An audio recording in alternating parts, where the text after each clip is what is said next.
Hi everyone, in front of me I've got Tecno Spark Go 2024 and let me share with you how to change video resolution on this device.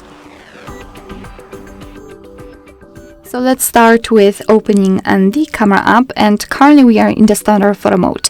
So let's switch to the video one. Just tap on the video, and if you can see the red color inside the shutter button, it means that for sure you're on the video mode. So fortunately the resolution is highlighted in this option panel, and the icon in the right upper corner is connected with the resolution. So let's simply tap on it.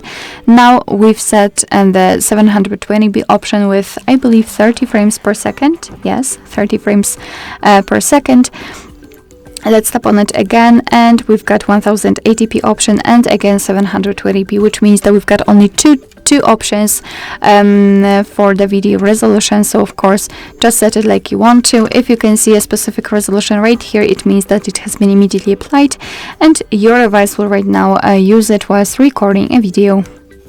Alright, so that will be all. Thank you so much for watching. I hope that this video was helpful, and if it was, please hit the subscribe button and leave the thumbs up.